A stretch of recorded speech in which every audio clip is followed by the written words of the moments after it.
अगर आप पहली बार छठ व्रत करने जा रही हैं तो आपको किन बातों का ख्याल रखना चाहिए, हम आपको इस वीडियो में बताएंगे। 25 अक्टूबर को नहाई खाई के साथ छठ महापर्व शुरू हो रहा है।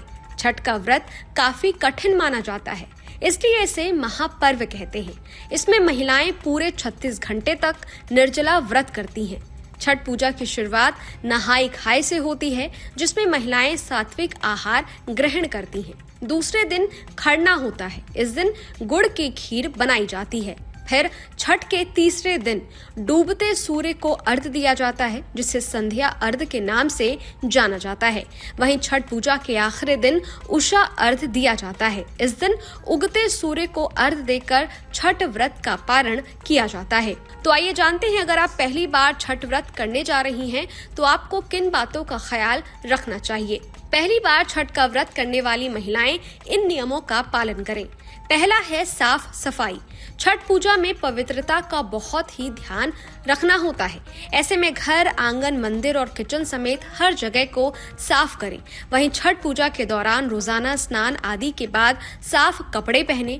पूजा पाठ की सामग्री बनाने में भी पवित्रता का ध्यान रखें। दूसरा है छठ पूजा सामग्री। छठ पूजा में इस्तेमाल होने वाली सभी चीजें जैसे फल, मिठाइयाँ, दूध, धूप, दीप, फूल, सूप, डाला आदि चीजें पहले से एकत्रित कर लें। छठ पूजा में उपयोग होने वाली सभी चीजें नई और शुद्ध होना अनिवार्य है। तीसरा है छठ का प्रसाद चूल्हे पर बनाएं। छठ का प्रसाद ठेकुआ नए मिट्टी के चूल्हे पर ही बनाना चाहिए, लेकिन अगर ऐसा संभव नहीं है तो नए चूल्हे या स्टोव का इस्तेमाल कर सकते हैं, वरना गैस चूल्हा को अच्छे से धोकर और शुद्ध करके ही उस पर प्रसाद तैयार कर सकते हैं। चौथा है प्रसाद के लिए इन बर्तनों का ना करें इस्तेमाल। छठ पूजा का प्रसाद नए और शुद्ध बर्तन में ही बनाना चाहिए। प्रसाद के लिए उन बर्तनों का इस्तेमाल ना करें जिसमें तामसिक चीजें पकाई या खाई गई हों। वहीं छठ पूजा में स्टील या शीशे के बर्तन का इस्तेमाल भी नहीं किया जाता है। इसकी जगह पीतल का बर्तन का उपयोग सबसे उत्तम माना जाता है। छठ पूजा के लिए बांस से बने सूप और टोकरी का इस्तेमाल करें। पांचवा है जमीन पर सोएं। छठ का व्रत करने वाली महिलाओं को जमीन पर ही सोना पड़ता है, तो अगर आपने छठ का व्रत रखा है तो इस बात का ध्यान रखें और जमीन पर सोएं। छठा है तामसिक चीजों से दूरी बनाए रखें। महापर्व छठ के दौरान तामसिक चीजों से दूरी बनाकर रखें। परिवार के अन्य लोग भी छठ पर्व के दौरान प्याज, लहसुन, मांस, मदिरा से दूर रहें।